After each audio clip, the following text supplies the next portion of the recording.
Hello everyone, John Battle here. This is discussion board forum 3. Sorry I'm a day late. Hope everyone had a good Thanksgiving, stayed safe, ate lots of good food.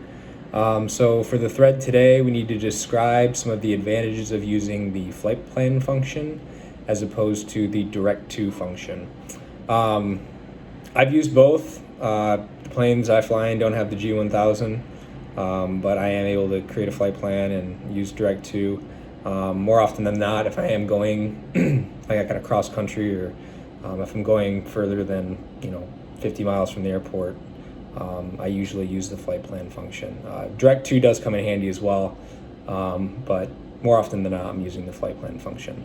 Some of the advantages, using the flight plan, it gives you a definitive, a defined destination, as well as a defined departure airport.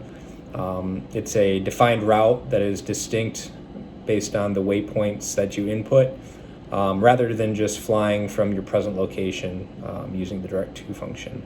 Some of the waypoints that you can use all sorts of different waypoints. Some of these might be checkpoints, VFR checkpoints, VORs, NDBs, airports. You can even use a specific latitude or longitude. So there's plenty of options out there. But like I said, the flight plan, it's great for specific routing.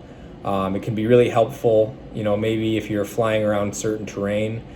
Say you have a long flight that brings you around some mountains. Maybe your plane isn't equipped to fly high enough to clear that terrain. You can always plan around it. You can put in waypoints that fly you around the terrain, or maybe the cloud ceiling isn't high enough to get over the mountains, so you need to fly around them.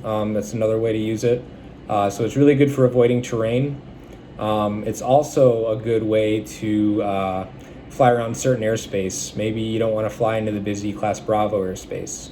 You can plan around it, put in waypoints around it, or maybe flying around a restricted area. Because using direct to, if the place that you're flying to using direct to is on the other side of a restricted area or a Class Bravo, it's going to fly you straight through it. It's not going to direct you around it. So it's a great reason to use a flight plan. You can also use it, and this is kind of iffy, but maybe you're flying to a destination airport and there's maybe a storm system or a weather system between you and the airport. Probably wouldn't want to use direct to. Might be better to plan around it, fly around it. If you have the ability to get the weather updates, you can put in some waypoints to get you around the system. But as we all know, weather can change at the blink of an eye. So it's kind of nice though, if you do a flight plan and you're in that situation, you can edit your flight plan at any point in the G1000, even if you're flying. So it's great for that. It's a must for IFR flying. So if you're doing IFR, if you want to put in a flight plan, you're not going to be flying direct usually. So it's another advantage. In flight plans, especially in the G1000, you can create and you can store up to 99 other flight plans. So that would be really helpful. Maybe if you tend to go back and forth between an airport, maybe you can pull up that flight plan at any point. So it makes it easier just to pull them up and know where you're going. The flight plan, you can also, like on your multifunction display, there's a flight plan window. It gives you full access to your active flight, and as well as your flight plan catalog. And while you're flying, you can access your active flight plan on the primary flight display. Let's see.